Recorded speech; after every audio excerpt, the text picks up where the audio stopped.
નમસ્કાર, સવારના 11 વાગી રહ્યા છે. આપ જોઈ રહ્યા છો TV9 સમાચાર સાથે હું છું માનસી સોની. મહત્વના સમાચાર, જ્યાં અડાલજમાં વૈષ્ણોદેવી મંદિર પર ચોરીનો નિષ્ફળ પ્રયાસ.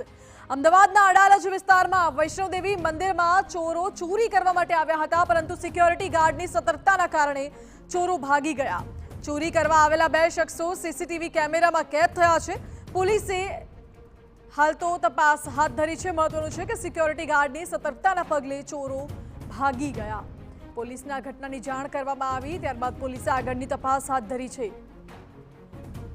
આ ચોરો સીસીટીવી કેમેરામાં કેદ થયા છે. તેઓ વૈષ્ણોદેવી મંદિરમાં ચોરી કરવા આવ્યા હતા, પરંતુ સિક્યોરિટી ગાર્ડની સતર્કતાના પગલે ચોરો ભાગી ગયા.